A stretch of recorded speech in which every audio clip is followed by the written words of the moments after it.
Well, hello, that's me again. Looks like the events do not let up, and that's expected and actually, yeah, easily predictable.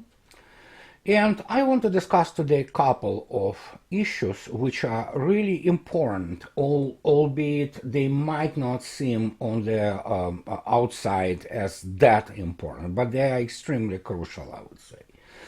Yes, totally expected. We'll start this with the obvious fact of State Department, U.S. State Department again, just bloviating and refusing to acknowledge anything and give Russia any kind of satisfaction. And we need to understand that basically the only thing policy-wise they do is, again, and I've been on it for so many times and for so many years now, is basically the only skill average American diplomat has is to how to manipulate with facts, not to allow the United States to look weak.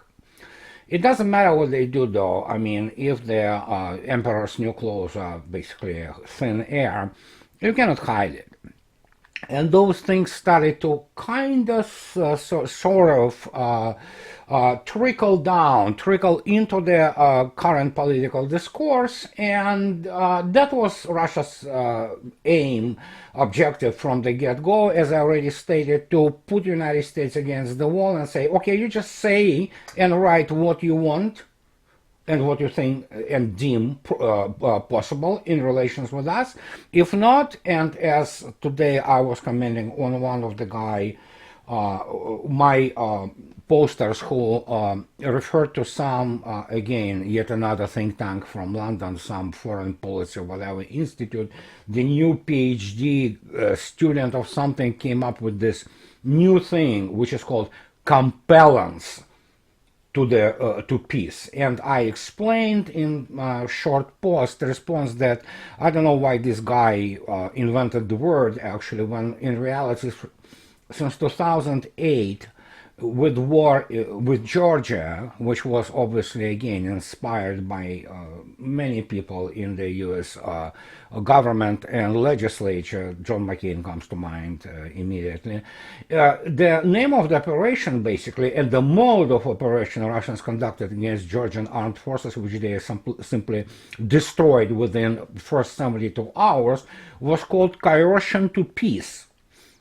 So the guy came up now with the compellence. Okay, yeah, you can call it compellence if you want to, but this is what Russians do. And a famous Russian saying, which many people now in the West understand, is if you don't want to talk to Lavrov, you're going to be talking to Shoigu. And the United States is getting closer to talking to Shoigu. And couple of events actually seriously underscore the fear which the more United States or whatever government tries to hide, the more it becomes obvious.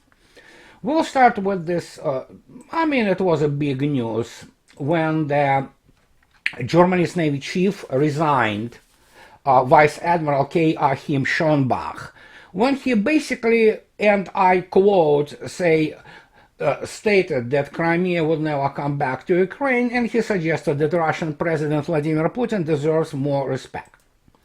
Well, this is important not in the fact that they forced the guy to resign, which, by the way, in itself shows the degree of the totalitarian control of the what we will call civilian authorities. In reality, they're not civilian authorities. They are, I don't even know what it is. It's just some kind of the cabal of political scientists and lawyers who think that they can run serious organizations.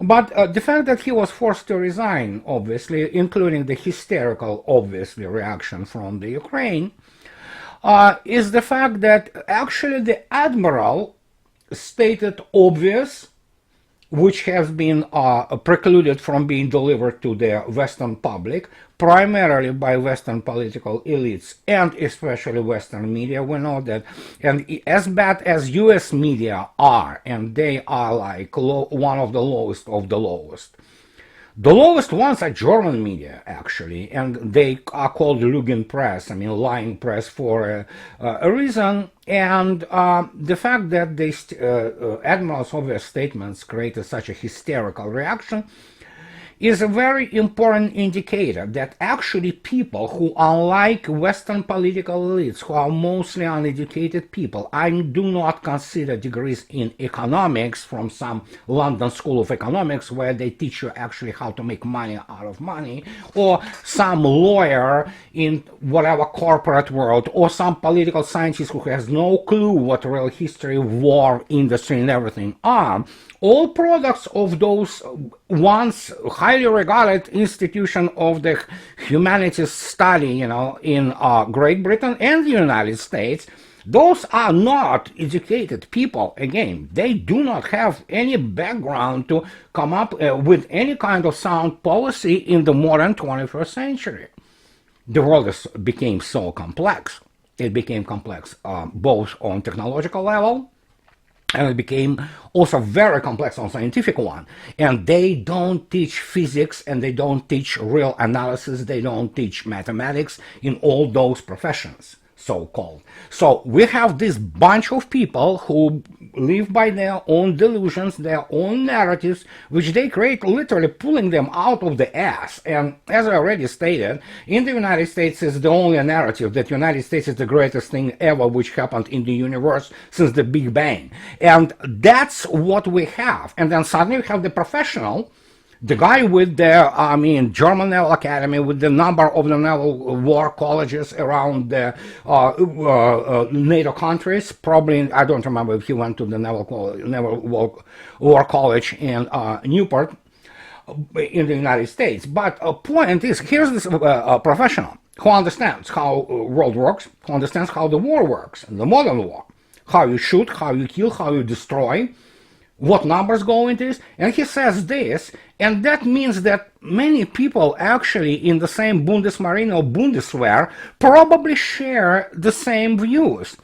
I wouldn't come up here with any particular number, but I would say probability is high that it's a very substantial segment of let's say German officers and people of the basically who run military in Germany who understand that.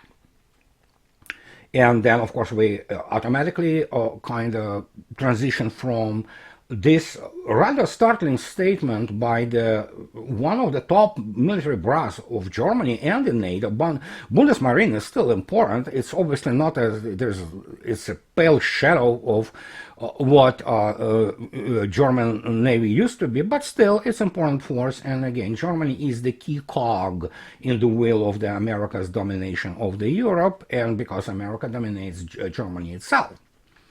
But then suddenly we have this small but very beautiful, I know, I haven't been there, but people went to Dubrovnik and they were just ecstatic from the beauty of Croatia, which also provided us with a stunning and just irresistible Paige Spiraniak, that golfer, that girl, who is just absolutely stunning. And of course we have the wonderful Croatian national football team, which is just shows a beautiful football and just basically enamored so many people with its beautiful performance. Sadly, they lost to France in the finals of World Cup 2018, although I was rooting for Croatia. So, and suddenly the president of this country, his name is Zoro Milanovic, he announced that Zagreb, the capital of Croatia, will pull its troops out of a NATO contingent stationed in the region should the situation spiral into a full-scale conflict around Ukraine. Remarkably, he made another important addition while speaking to the press. You can look it up. It's out there. It's on YouTube and all that.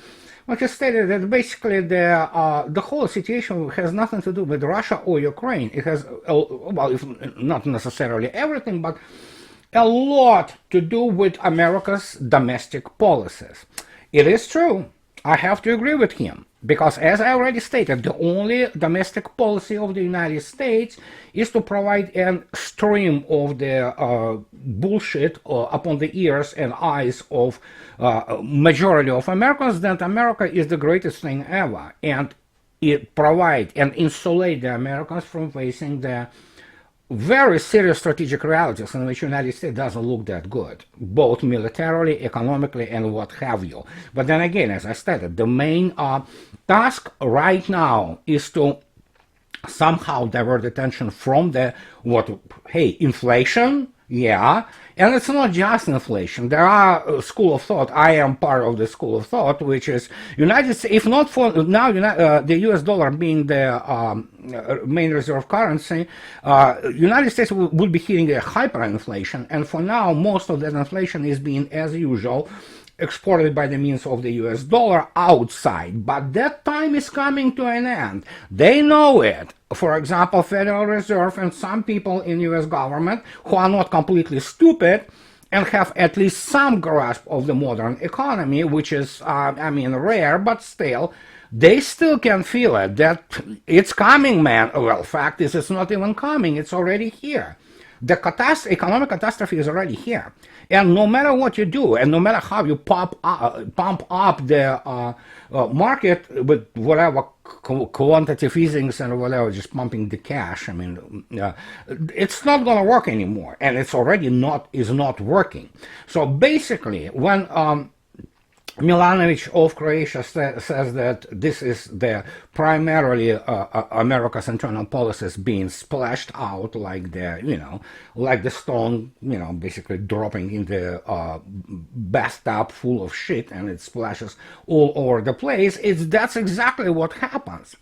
And as famous,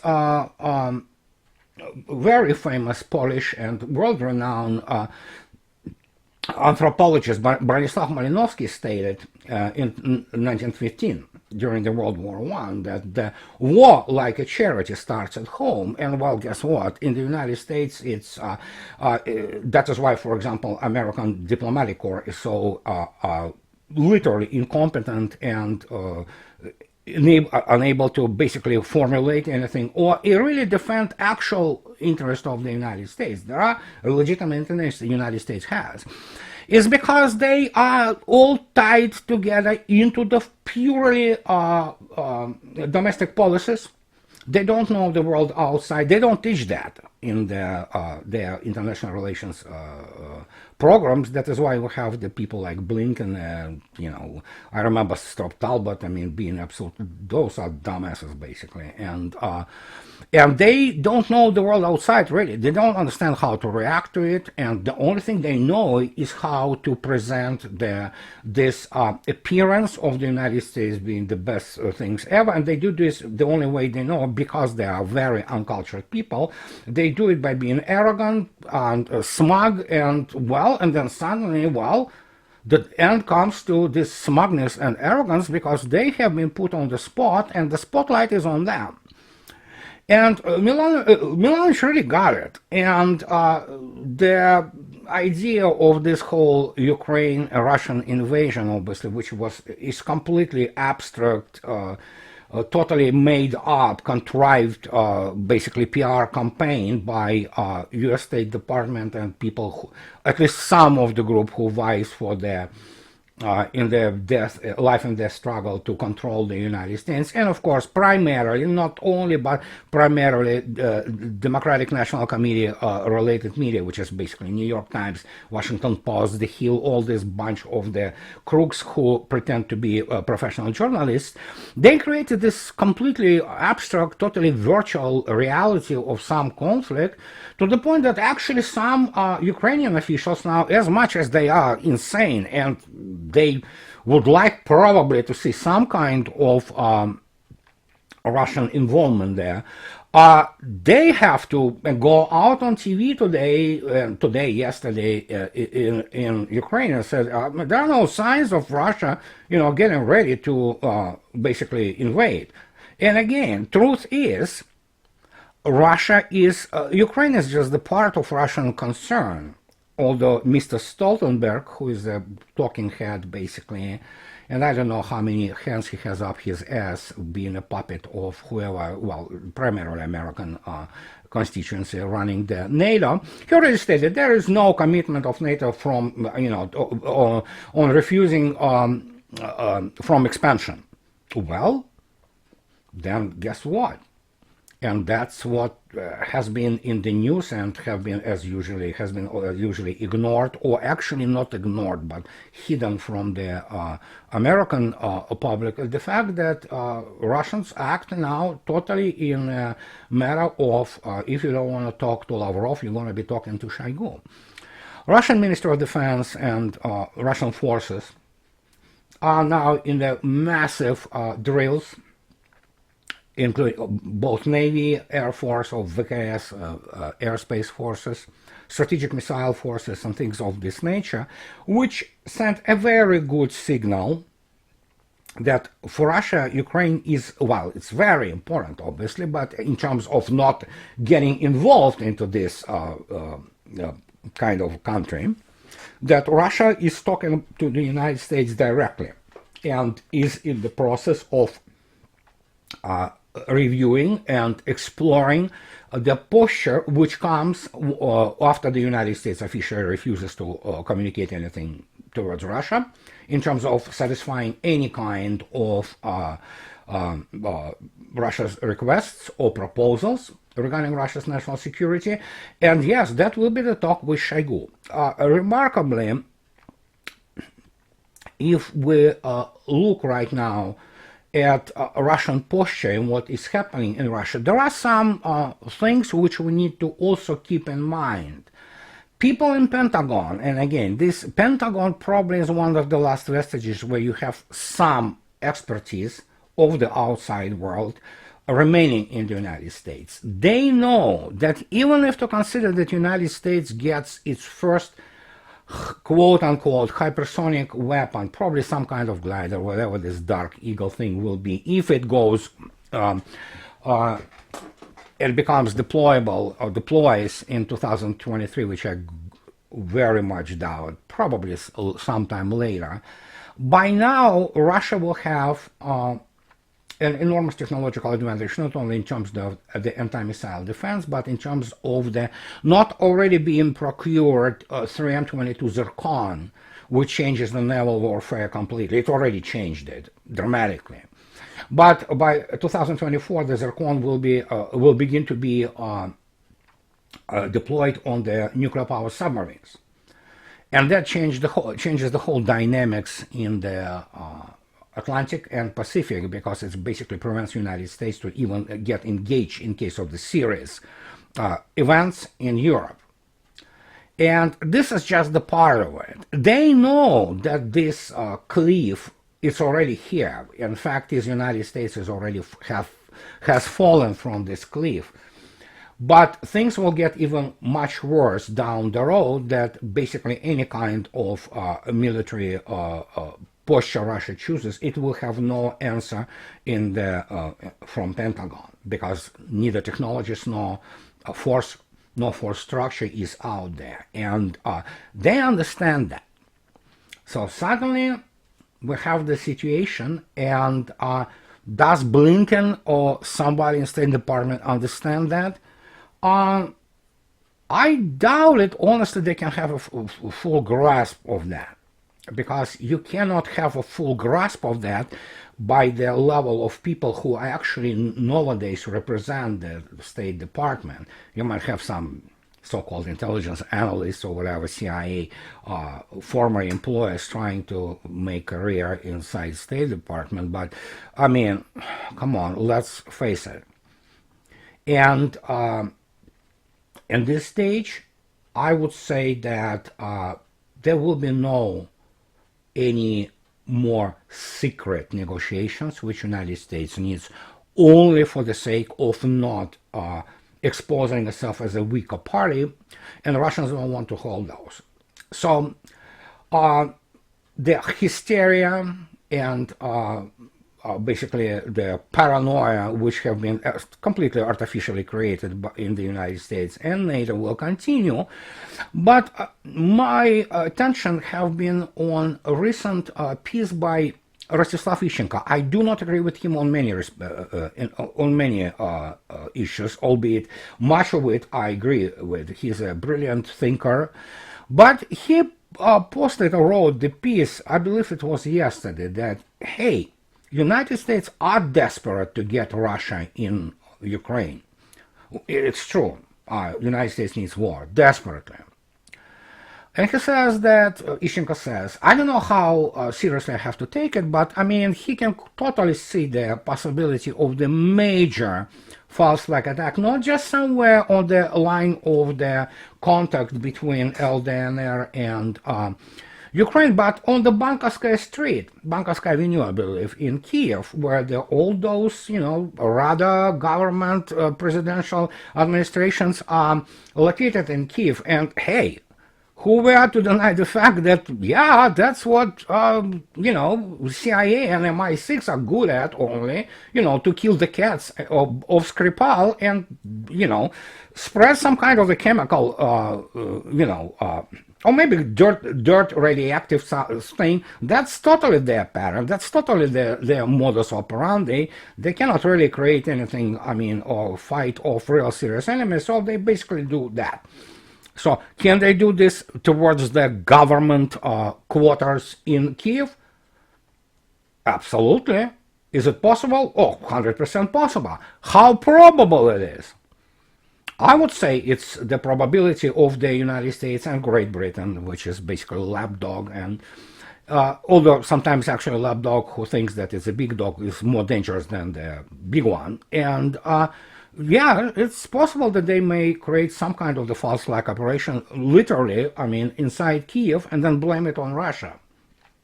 And at this stage, knowing who Western public primarily is, it's really kind of completely detached from the reality. Not all of it, but let's face it, the majority of it is brainwashed. And knowing who Western media are, yeah, you can bet your ass on the fact that it will be blamed on Russia up to the... And again, come on, we're talking about State Department, which was headed once by the woman who thought that, hey, killing 500,000 children is okay. So war crimes is the kind of the part of what they do. So, and I wouldn't exclude what Ishchenko proposes, because United States desperately needs Russia get involved in Ukraine. But because, as I already stated, it is all in the open right now, it is all in the public, it becomes increasingly difficult to obfuscate things. And even the fact that little Croatia decided that, say, you know what, we had all of that, it has nothing to do with the NATO or any kind of security. Well, here he is. Here's the NATO member state, which pretty much said it as it is.